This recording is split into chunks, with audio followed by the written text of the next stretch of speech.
যুক্তরাষ্ট্রের যুদ্ধবিরতি লঙ্ঘনের মধ্যেও হরমুজ প্রণালী খুলে দেওয়া অসম্ভব।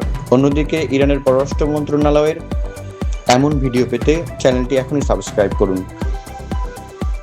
ইরানের পররাষ্ট্র মন্ত্রণালয়ের মুখপাত্র ইসমাইল বাঘাই পাকিস্তানের মধ্যস্থতা প্রচেষ্টাকে সাধুবাদ জানিয়েছেন।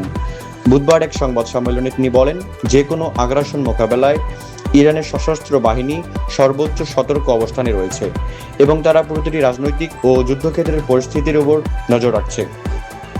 এদিকে হোয়াইট হাউস প্রেস সচিব ক্যারোলাইন ডেভিড এক সংবাদ সম্মেলনে জানান, প্রেসিডেন্ট ট্রাম্প পাকিস্তানের অনুরোধে সামরিক হামলা স্থগিতের মেয়াদ বাড়িয়েছেন, তবে এর জন্য কোনো নির্দিষ্ট সময়সীমা বেঁধে দেননি তিনি। অন্যদিকে হরমুজ প্রণালী বন্ধ থাকায় জ্বালানি সংকটে পড়া প্রায় 10টি দেশের বিশেষ অনুরোধে ইরান ও রাশিয়ার তেলের উপর নিষেধাজ্ঞায় 30 দিনের সাময়িক ছাড় দেওয়ার কথা জানান মার্কিন অর্থমন্ত্রী স্কট বেসেন্ট।